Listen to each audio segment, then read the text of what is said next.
On a Monday morning in August of 1917, 19-year-old Molly Maggia and her older sister, Albina, walked to their new jobs in the small city of Orange, New Jersey.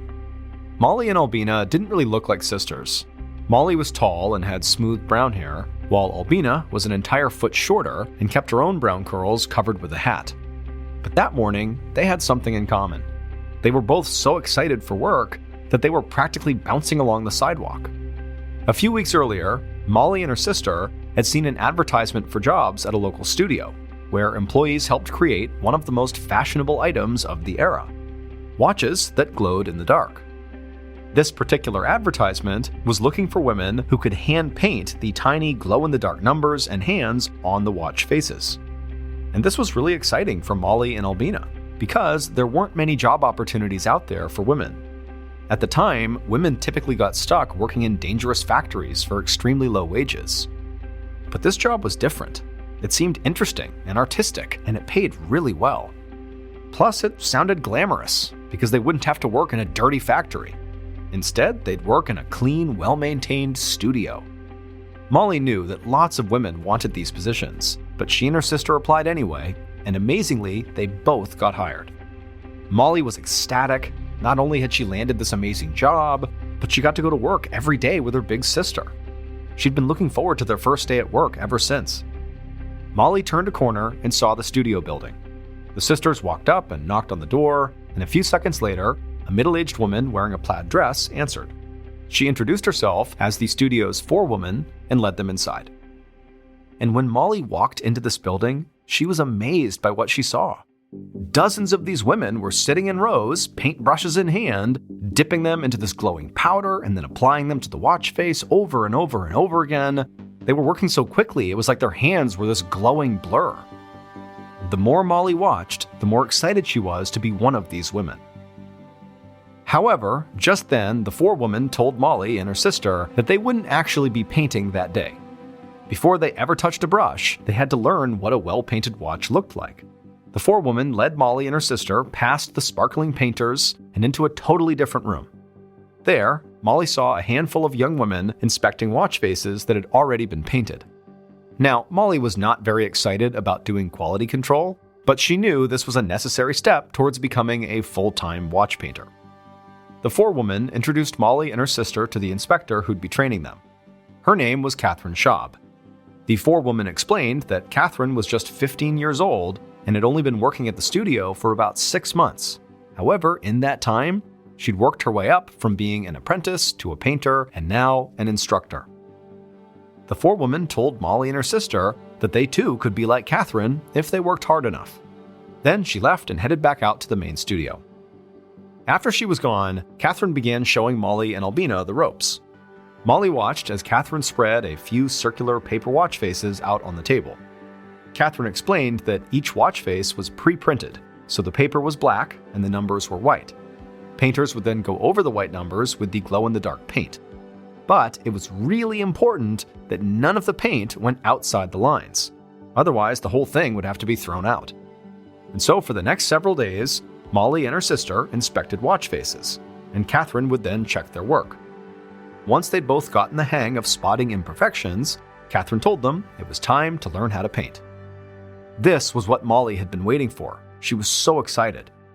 She watched as Catherine demonstrated how to mix water and glue together to create the liquid base for the paint. She explained that they would dip their brushes into the liquid, then into the glow-in-the-dark powder, and then use that to paint. Next, Catherine showed Molly and her sister the paintbrushes they'd be using, and Molly couldn't believe how tiny they were. Each one was made out of wood and camel hair. The handle was incredibly thin, and the brush itself was made of just 30 hairs. However, Catherine warned them that even though the brush appeared to look very sharp, the bristles often would spread the more it was used, causing the paint to kind of go outside of the lines. And so Catherine told them to always make sure they kept the tip of their brush very sharp before making a stroke. Molly nodded, grabbed a paintbrush, and started practicing. A few weeks later, Molly sat down amongst the rows of women in the main studio, painting one watch face after another. While her sister Albina was still struggling to get the hang of painting, Molly had quickly proven that she was a natural artist and had been promoted to full-time painter very quickly.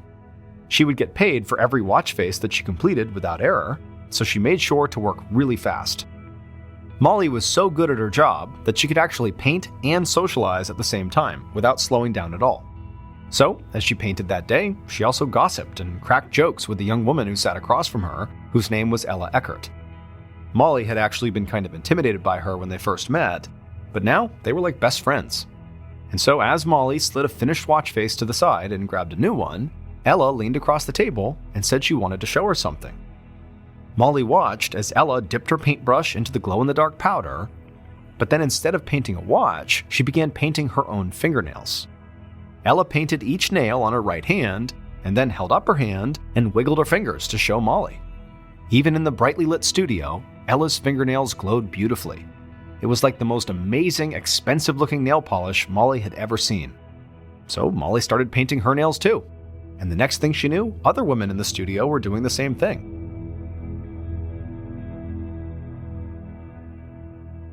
Four years later, in 1921, Molly showed up for another day of painting watches at the studio. And she felt especially lucky to be there because over the past 4 years, this company she worked for had changed hands and downsized. And so a lot of women were laid off, and some had to quit to find other work, including her sister Albina. Because Molly was one of the very best painters there, she'd managed to keep her job. That day, after walking into the main studio, Molly waved at a few coworkers and smiled, and then sat down and got to work. The repetitive movement of dipping the brush in the powder and then painting the watch over and over and over again was sort of like meditation. Molly kind of zoned out as she did it. But on this day, she suddenly felt this sharp pain inside of her mouth. Molly winced. She'd had a tooth pulled a few weeks ago after getting a really bad toothache, and the spot where it used to be had not healed well. She kept accidentally pressing on it with her tongue and making it hurt even worse. Molly shook off this new pain and went back to work. She painted a big stack of watch faces and then stood up to bring them to the studio's forewoman. But as she was walking over, her tongue flicked back to the sore spot on her gums, and she winced again. Molly knew she was making the pain worse, but she couldn't stop herself from messing with the sore. It should have healed by now, which made her think that maybe the dentist didn't know what he was doing. She told herself that if this sore did not get any better, she would have to go see a different dentist. A month later, in October of 1921, the sore in Molly's mouth was still there, so she did go and find a new dentist. She walked into his office, and she met this tall, middle-aged man with big glasses. He introduced himself as Dr. Joseph Neff, then led her back to an exam room and asked what had brought her in that day. Molly explained that about 2 months ago, she'd gotten a toothache and had one tooth removed, but her gums never healed, and ever since, the pain in her mouth had only gotten worse. It had spread all the way across her gums and into her lower jaw. Molly told Dr. Neff that she suspected her first dentist had actually done something wrong to cause all of this pain, and so she was really hoping that he, this new dentist, would be able to fix that. Dr. Neff nodded, then leaned Molly back and asked her to open up her mouth. He used a metal tool to prod at her teeth, and after only a few moments, he told Molly that her gums looked very swollen and several of her teeth were loose. Molly was immediately terrified and said she didn't want to lose any more teeth, but Dr. Neff assured her that would not happen. He said her pain had nothing to do with the first dentist that she saw. Instead, she had a common condition called periodontitis, which is a gum disease caused by bacteria. As soon as they got the bacteria out of her mouth, her gums would heal, and she would feel much better. So Dr. Neff gave Molly a special antibacterial mouthwash, and then she was on her way feeling very optimistic. A few weeks later, in November, Molly sat in the main studio painting and tried to focus on her work. A few of her coworkers were gossiping and laughing beside her, but Molly was in so much pain that nothing felt funny to her anymore. She didn't even want to open her mouth to laugh, because then everyone would see that she was missing multiple teeth. Her smile, which she used to think was one of her best features, was now full of holes. Dr. Neff had promised her that she would not lose any more teeth, but that had not been true. Even though Molly had been using the antibacterial mouthwash exactly as instructed, her condition only got worse. Her gums continued swelling and her teeth got looser and looser until eventually they just started falling out. And every time Molly lost a tooth, a painful ulcer formed where the tooth used to be. so her gums were extremely swollen, all of her teeth were either loose or missing, and her mouth was full of these horrible, painful sores. Molly had been back to Dr. Neff's office multiple times, but all he'd been able to do was prescribe painkillers. He couldn't actually figure out what was happening to her teeth, let alone figure out how to stop it. And as if the situation wasn't bad enough, over the last few days, Molly had noticed that her breath smelled horrible. No matter how many times she brushed her teeth or used mouthwash, the smell just would not go away. Molly didn't know what to do. She used to feel totally at home in the watch painting studio, but now she felt totally alone.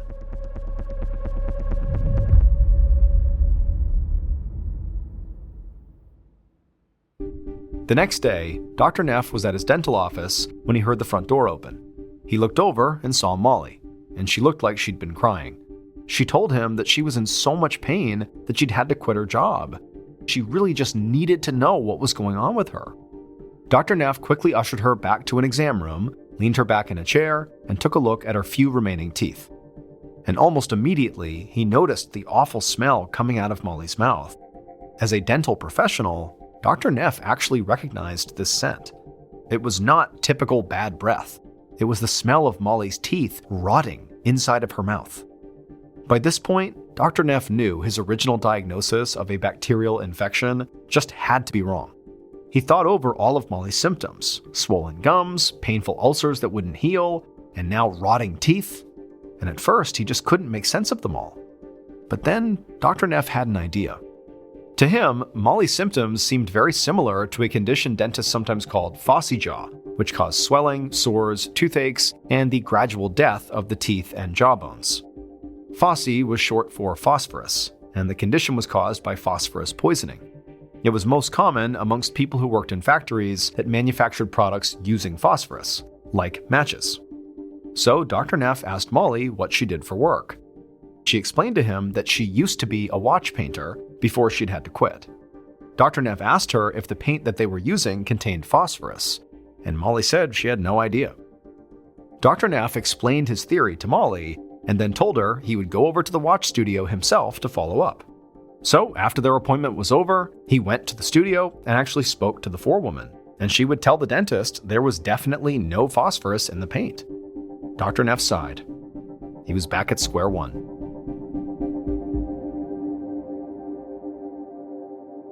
About 6 months later, in May of 1922, Dr. Neff led Molly to an exam room for yet another dental appointment.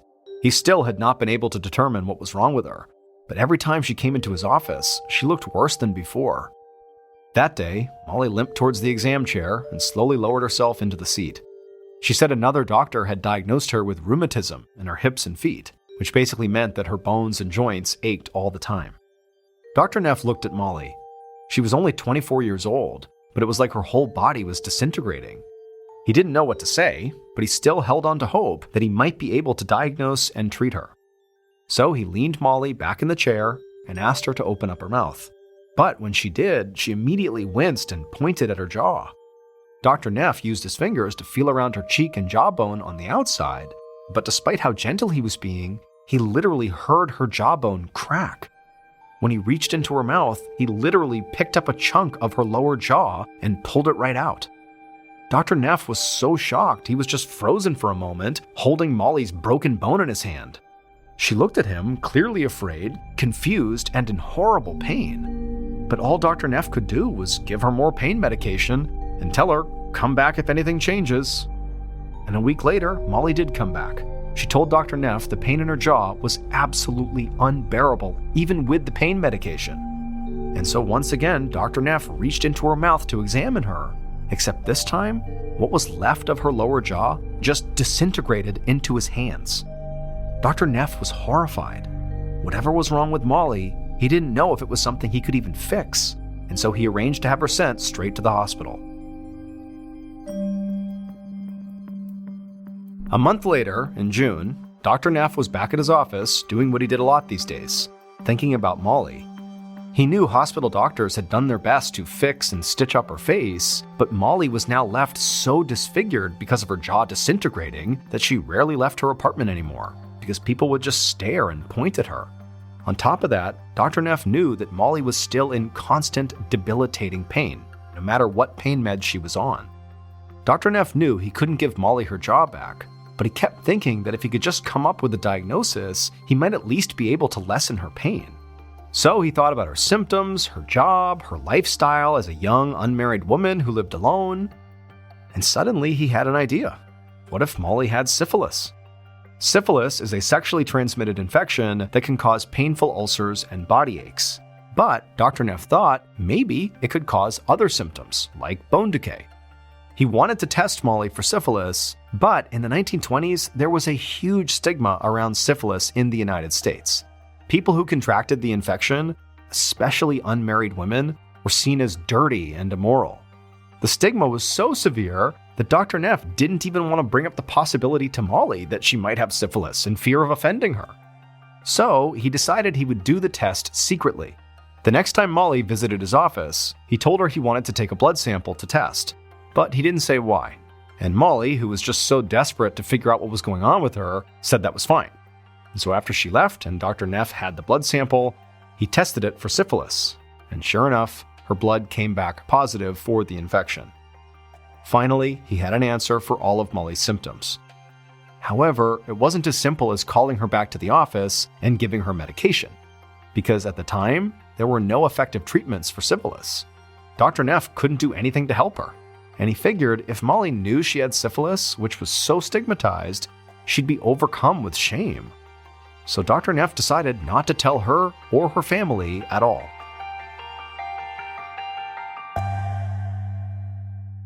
Three months later, on September 12, 1922, Molly's older sister, Albina, came to visit Molly, who was now confined to a room at a boarding house.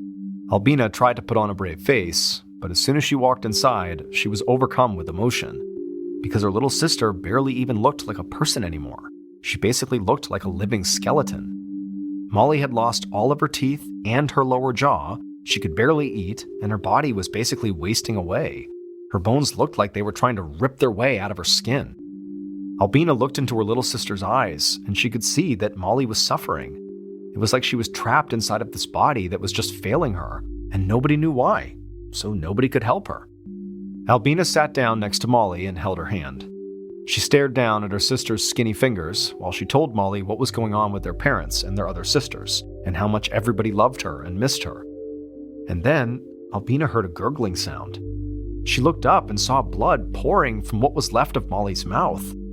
Albina jumped up and ran to find a doctor, but by the time she and the doctor got back, there was blood all over Molly, her eyes were glassy, and she wasn't breathing. She was dead.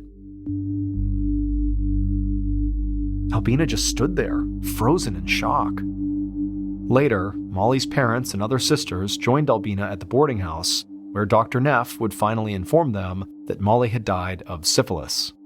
Albina and the rest of her family couldn't believe it. 5 years later, on October 15, 1927, Albina, her sister's husbands, and her father went to the cemetery where Molly was buried.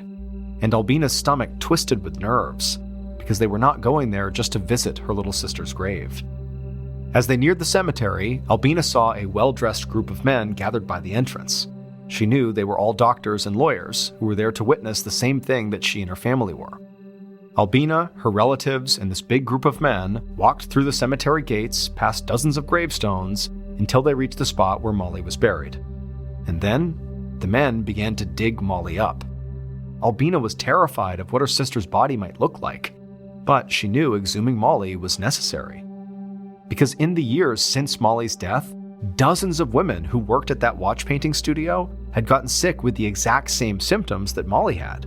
Several had become severely disfigured or died. And even though the owner of the studio insisted the women's health problems had nothing to do with their work, the women didn't believe it. It seemed impossible to deny that something in that studio was making them all sick. So, 5 of these women had banded together, lawyered up, and were attempting to sue the studio. But to make their case, they needed to prove a direct connection between the women's work and their illnesses. They hoped Molly's remains could give them that proof. Albina watched as the men used ropes and chains to lift Molly's coffin out of the ground. Once it was out, they slowly pried open the lid. And as soon as Albina saw her little sister's body, she gasped. Molly's skeleton was glowing. Molly's remains were brought to a medical examiner's office for an autopsy, and it was quickly determined that she did not die of syphilis. She'd never actually had syphilis at all. It turned out Dr. Neff had performed the syphilis test incorrectly and gotten a false positive result. However, the doctors and lawyers overseeing the autopsy had a hunch about what did kill Molly. It was the glow-in-the-dark paint that she and the other women at the studio used. They knew this paint contained a specific chemical element, which was what made it glow. The general public believed this element was safe. In fact, it was often prescribed as a medication, added to beauty products, and even put in toothpaste. Molly and the other women at the studio knew this element was in the paint, and they also knew they sometimes ingested a small amount of it during their workday. Because, as Molly was told during her onboarding, one of the big issues with the paintbrushes is the bristles would begin to flatten out over time. And so it was important, as a painter, to make sure the points on those brushes were sharp. And so the women had developed this technique called lip pointing, where they would take the paintbrush and they would put it in their mouth and tighten their lips around it to tighten the bristles, and then dip it in the paint and paint the watch. But each time they did that, there was always a little bit of the paint still on the brush that would go into their mouth and be ingested. Now, some women thought that maybe ingesting this element might be good for them, while others were a bit more hesitant and actually asked if the paint was safe. And their supervisors would always tell them that yes, it was. However, scientists and the owner of the studio knew that was not true. In reality, the element was extremely dangerous, and it was becoming increasingly obvious as more women from the watch painting studio became desperately ill. So, at this point, the doctors and lawyers wanted to prove that Molly's body contained a lethal amount of the element found in the paint. To do this, they performed a test that involved burning Molly's bones to ash, dissolving that ash in acid, and then checking for the element. And just as they'd thought, Molly's bones were full of radium. Radium is an incredibly toxic radioactive element. When it enters a person's body, it gradually destroys their bones and other tissues. In Molly's case, it caused her gums to swell, her teeth to fall out, and her jaw to fall off. Molly ultimately died because the radium poisoning ate through her jugular vein, which is one of the largest and most important veins in the body. This caused her to suddenly bleed to death.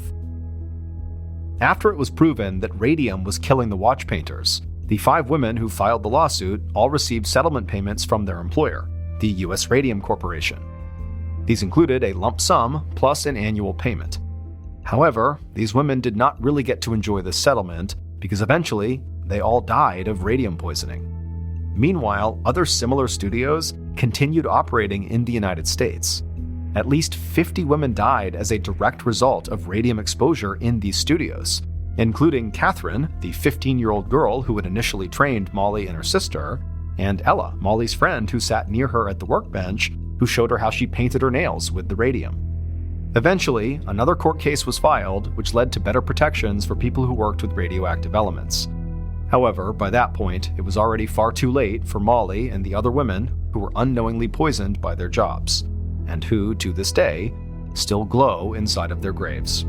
On January 28, 1976, Daniel Halseth was born in a small town in Oregon called Estacada, which is located about 30 miles southeast of Portland.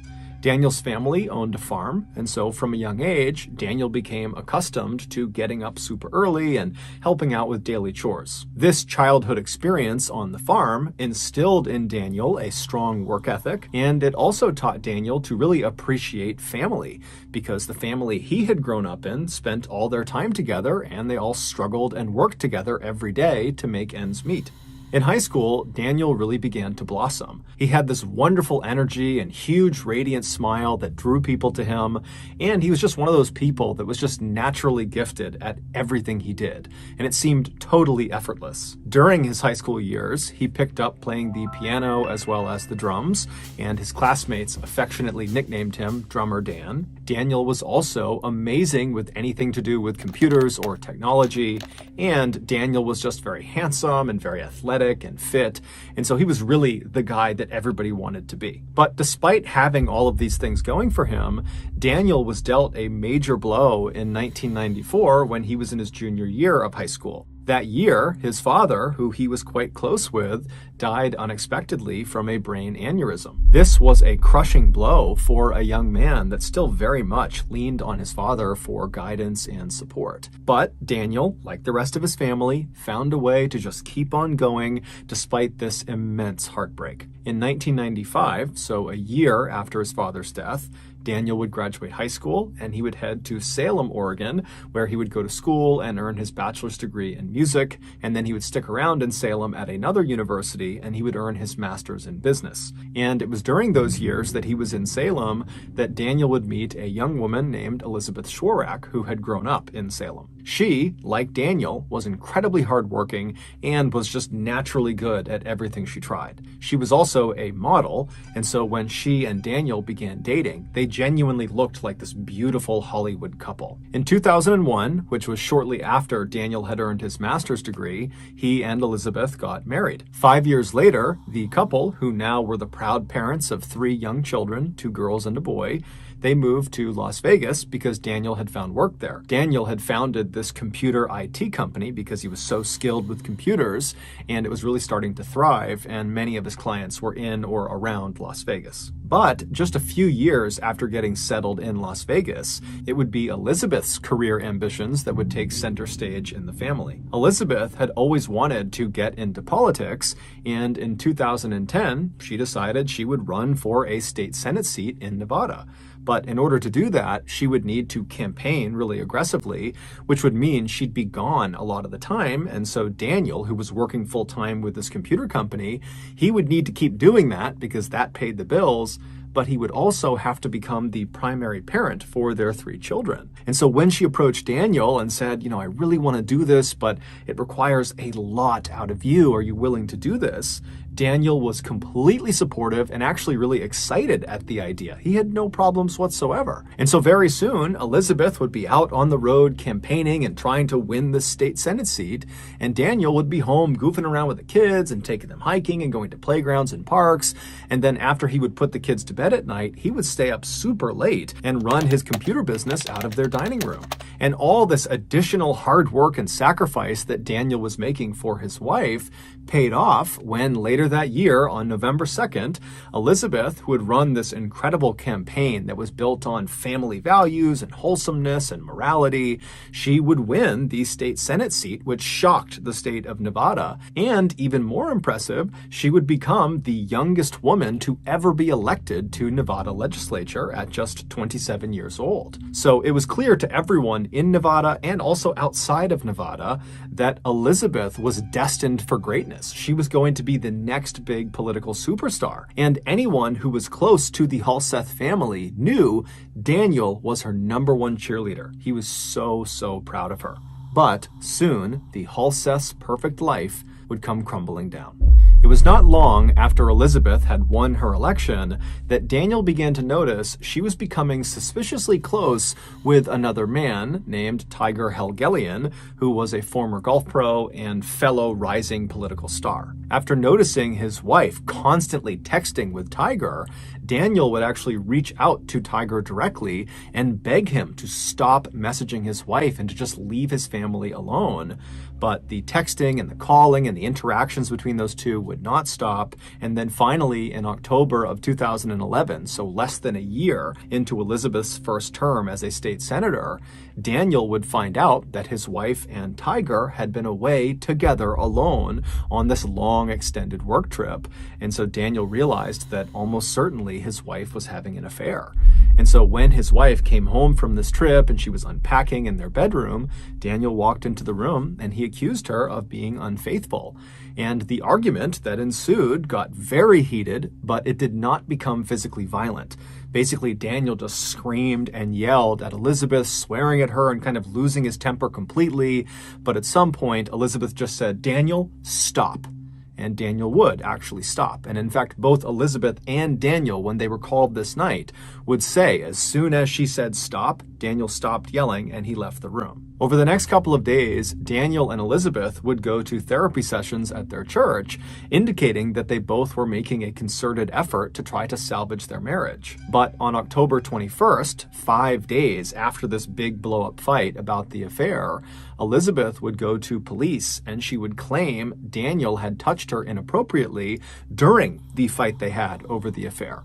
And so Daniel, much to his shock, was arrested and charged with something called open and gross lewdness, which is effectively unwanted touching of another person. This accusation is quite common, especially amongst people at bars who are drinking. There's lots of unwanted touching that can happen there. But interestingly, this particular charge is cited as being one of the more frequently falsely accused offenses because the police do not require any physical proof to actually arrest someone. Basically, people are, in theory, able to get other people arrested simply by claiming they inappropriately touched them, even if there is not a shred of proof. It's basically one person's word against the other. After being found guilty of open and gross lewdness, Daniel was sentenced to 6 months of probation, anger management, and he had to register as a sex offender. Shortly after he was found guilty, Daniel filed for divorce. Their divorce, which was heavily centered on who gets custody of their 3 kids, was very contentious, it was very bitter, and it was very public. Because Elizabeth was a state senator, she was in the public eye, and because her campaign that she had run on to get elected was built entirely on wholesomeness and family values and having good moral character, that when rumors started to fly that she had had this affair with Tiger Helgelien and that had blown up her family and her husband is being charged with open and gross lewdness, it was just so salacious that despite her denying that she ever had this affair and acting like she was in the right, she was still forced to resign from her state Senate seat in February of 2012. The divorce would finalize later that year, and most likely because of Daniel's new sex offender status from the open and gross lewdness charge, he was denied custody of the 3 children, despite the fact that for the last several years, he had been the everyday primary parent. So Elizabeth, she gets custody of all 3 kids, and she promptly leaves Nevada to go to Alaska with her 3 kids to live with Tiger Helgelien, the man she denied having an affair with. And shortly after arriving in Alaska, she married Tiger Helgelien. Daniel was heartbroken. It was like his life had blown up in a matter of seconds. But most devastating of all was that his kids, who he called his 3 little angels, were now so far away from him, he couldn't even see them if he wanted to. But just like he had done back in 1994 when his father passed away, Daniel just found a way to keep on going despite this horrible pain he was feeling. Over the next few years, Daniel would pour himself into his computer business and really make that his full-time effort, and he would make every effort to see his children any chance he got. But because his relationship with his ex-wife Elizabeth was not good, it was really difficult to see his kids. Eventually, Daniel would meet another woman named Bogdana, and they would actually get married. And when that happened, it seemed like, in the eyes of Daniel's family, he was starting to kind of finally get his life back on track. Around this time, Daniel began sharing more and more of his life on his social media channels. And every post he made, and he made lots of them nearly every day, were so overwhelmingly positive and optimistic, and it really showcased his wonderful personality that was all about lifting up your fellow person and just being a good human being. And he also posted loads of videos of him goofing around with his 3 kids because he adored his kids. They were the most important thing to him by far. But despite having this very cheerful outward presence on social media, privately, Daniel was dealt yet another very difficult blow in 2019 when his marriage to Bogdana, his second wife, fell apart. And so once again, Daniel was all alone. His social media posts around the time of the second divorce remained positive and very optimistic for the most part, but anytime you saw an image of Daniel actually facing the camera, you could just see a distinct sadness in his eyes. But just as quickly as it seemed like once again Daniel's life was just going to crumble, something truly amazing happened for Daniel. Daniel's first ex-wife, Elizabeth, and their 3 kids decided to leave Alaska and come back to Nevada and resettle in Las Vegas. This was not because Elizabeth wanted to rekindle with Daniel. It was just because she and the kids liked living in Las Vegas and wanted to come back. And as soon as they were back, Daniel suddenly got to see his kids all the time. He was so excited and so happy. In fact, by late 2020, Daniel's youngest daughter, Sierra, who was 16, she had basically just moved in with Daniel, even though, legally speaking, she was not supposed to be doing that, and her mom, Elizabeth, was totally unhappy about it. But regardless, that was just how it was. She was living with Daniel. In August of that year, so around the time that Sierra had basically moved back in with Daniel decided to take his ex-wife, Elizabeth, back to court to see if he could get custody of Sierra, because Sierra was the only minor of their 3 children. She was still 16, and at that point, Sierra was already living with him. During the recorded video sessions between Daniel, Elizabeth, and the judge, Daniel would tell the judge that life in Elizabeth's home was totally toxic and not good for his children, and certainly not good for Sierra. Daniel would explain to the judge that Sierra was really struggling with some mental health issues, and what she needed right now was professional therapy, something he had already enrolled her in since she had moved back in with him. Daniel also presented to the judge a letter that he said Sierra wrote that basically backed up the idea that she is better off living with her father. Elizabeth would generally respond to all of these things that Daniel was saying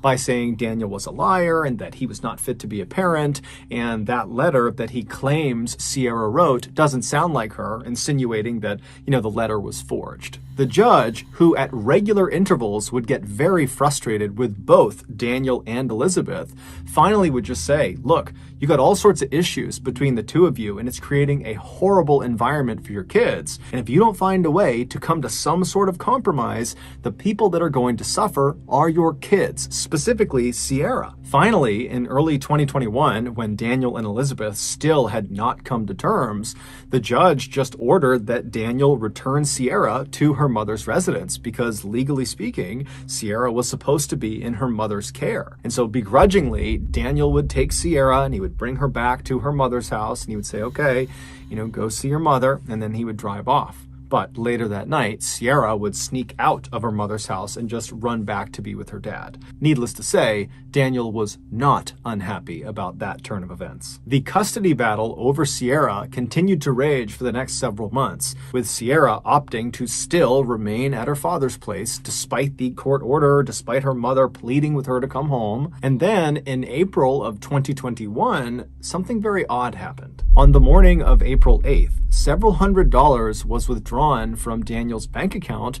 from a few different ATMs around Las Vegas. This particular bank account was shared between Daniel and his second ex-wife, Bogdana. They just hadn't gotten around to relinquishing control to one or the other. And so these particular withdrawals were kind of uncharacteristic for Daniel or for Bogdana, and so they were flagged as potentially fraudulent, and so the bank sent notifications to both Daniel and Bogdana saying as much. And so Bogdana, she gets the messages that there's been these potentially fraudulent charges. She knows it wasn't her, and so she calls Daniel, but Daniel doesn't pick up, and so she texts Daniel. But again, silence from Daniel. Thinking this was a little bit odd, Bogdana reached out to Daniel's mother, Christine, knowing that Daniel and his mom spoke nearly every day. And so she filled the mother in about what was going on. And after getting all the information from Bogdana, Christine would try calling and texting Daniel, but still got nothing. And so she reached out to her granddaughter, Sierra. And so she calls Sierra. Sierra doesn't pick up.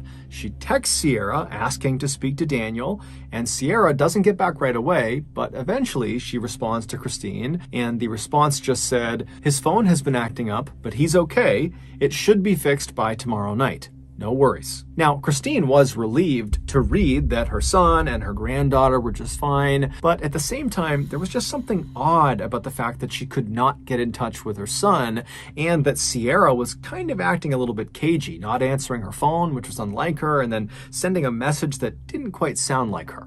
But either way, Christine just let it go and figured she would be in touch with her son over the next 24 hours. But the next day, by 10 a.m., when Christine and Bogdana had not heard or seen Daniel, Christine again reached out to her granddaughter, Sierra. She called her, but she didn't pick up. And so she texted Sierra, this time demanding that she put her father on the phone. But Sierra did not put her father on the phone. Instead, after a few minutes, Christine just got another text message that said something to the effect of, my dad's in the shower, so he can't talk right now. Christine, at this point, it was like her radar was up and she knew there was a real problem. She didn't know what it was, but there was a problem and someone needed to go over to Daniel's house and make sure he and Sierra were okay. And so Christine contacted a woman named Peggy Newman, who was Daniel's landlord and a close friend of Daniel. And she asked Peggy, would you mind going and doing a welfare check at Daniel's house? And Peggy would say, of course, no problem, but I won't be able to get over there for at least several hours. So Christine said, no problem. But as soon as she hung up, Christine just was so anxious, waiting to find out what was going on with her son, that at 1:46 p.m., when still Peggy was out running errands and had not done the welfare check yet, Christine just called the police and asked them to do a welfare check. Yeah, hi, I need a welfare check. I don't know on who are we doing a welfare check? For my son. He's been missing for 2 days. His work's called. His family's called, I've called, his ex-wife's called, and there's nobody answering the phone and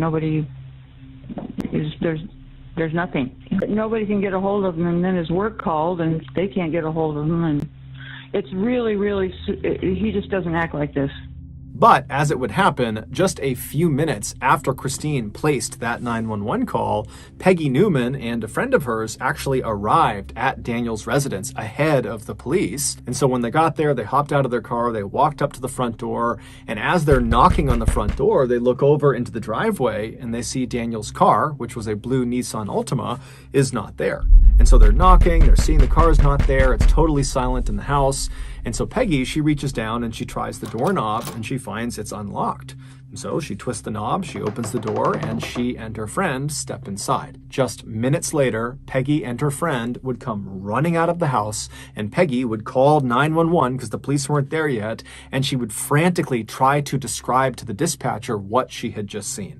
24 hours earlier, a man and a woman were spotted on surveillance camera withdrawing cash from several Las Vegas ATMs using Daniel's debit card. Those were the withdrawals that had been flagged as fraudulent and tipped Bogdana off that something could be wrong here. After those withdrawals, the man and the woman were spotted again on camera going into a Las Vegas supermarket called Winco, and inside they would purchase a few items using Daniel's debit card, and then they would leave and they would head to a Las Vegas Home Depot, where once again they'd be caught on camera purchasing a few items using Daniel's debit card. After these purchases, the man and the woman would make their way to Daniel's residence, where they would spend the night. The following morning, Daniel's blue Nissan Altima car was spotted leaving Las Vegas at around 10:20 in the morning.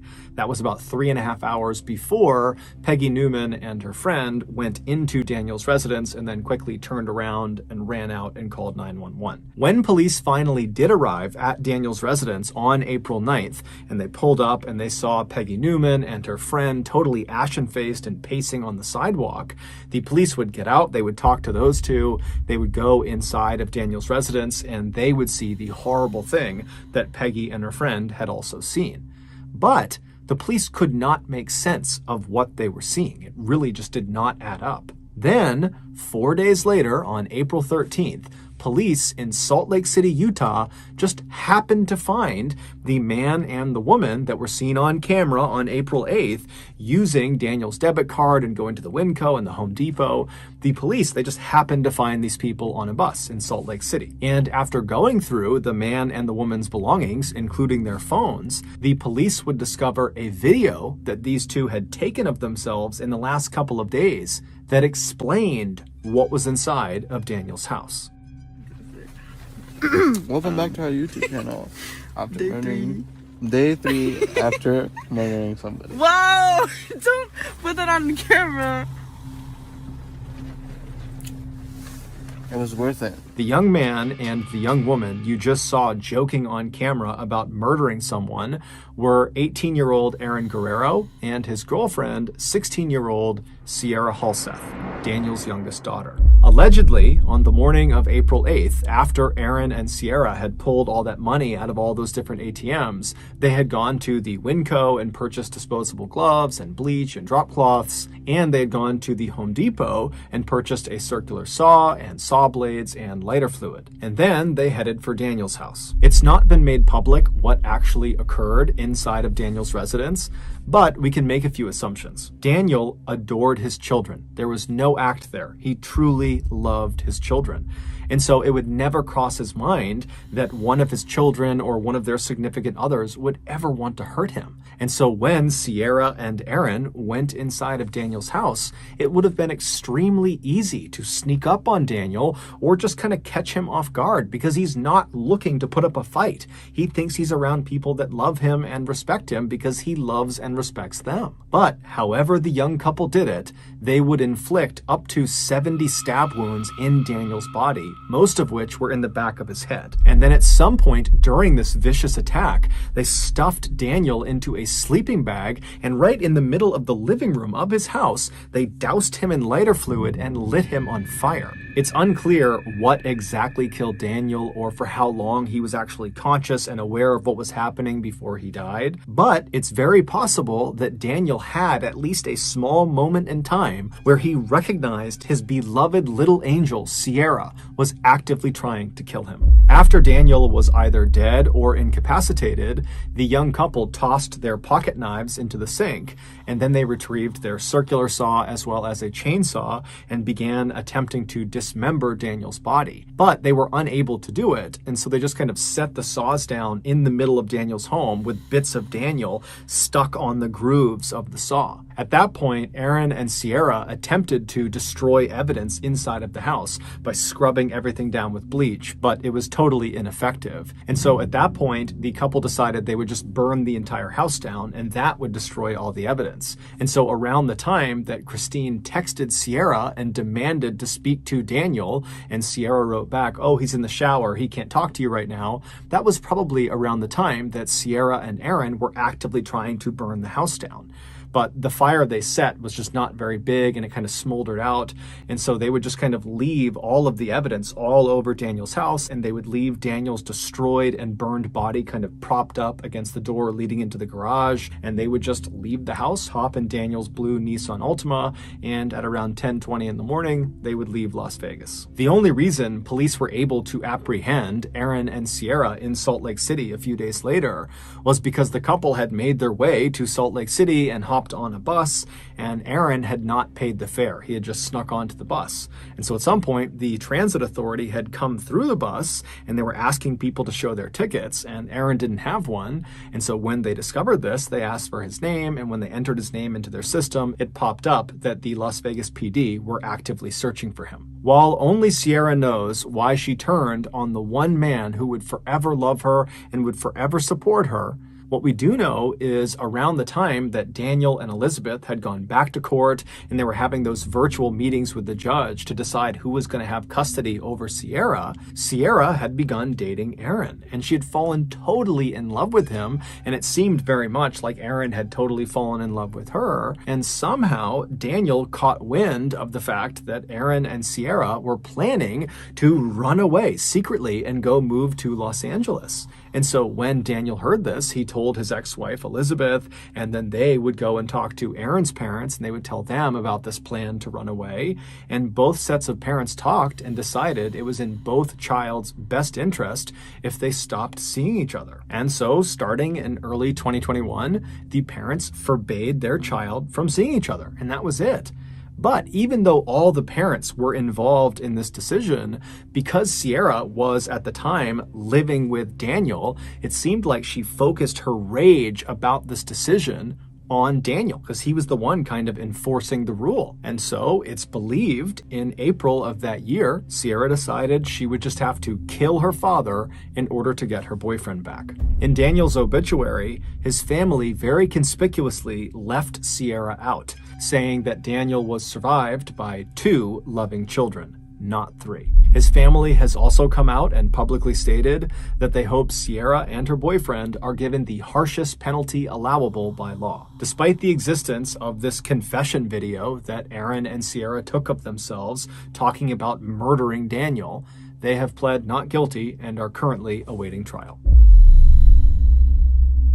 So that's going to do it. If you got something out of this episode and you haven't done this already, please move in to the room directly above the like buttons apartment and immediately begin hosting tap dancing classes in your apartment. Also, please subscribe to our channel and turn on all notifications so you don't miss any of our weekly 1 or 2 video uploads. We now have a podcast just called MrBallen Podcast, where we upload never before heard stories that are total podcast exclusives on Monday mornings. And on Thursday mornings, we re-upload YouTube audio that has been remastered. Again, it's called the MrBallen Podcast, and it's available on Spotify, Apple Podcasts, Amazon, basically anywhere you can find podcasts, you can find it there. If you want to get in touch with me, please follow me on any major social media platform. My username on all of them is just @MrBallen, and I really do read the majority of my DMs. We have 2 additional YouTube channels. One is called MrBallen Shorts, where we post random short videos and lost episodes, and the other channel is called MrBallen en Español, and it's a Spanish language channel. We also have a Facebook page just called MrBallen that posts near daily content, and we have a Snapchat channel that puts out content on Sundays. We also have some really cool merch, so head on over to shopmrballen.com to have a look. And if you have a story suggestion, please submit it to our subreddit just called MrBallen. It's linked in the description below. So whether I see you on Instagram, Twitter, TikTok, Reddit, YouTube, Facebook, other YouTube channels, the podcast, wherever, just know that I really appreciate your support. And until next time, that's going to do it. See ya.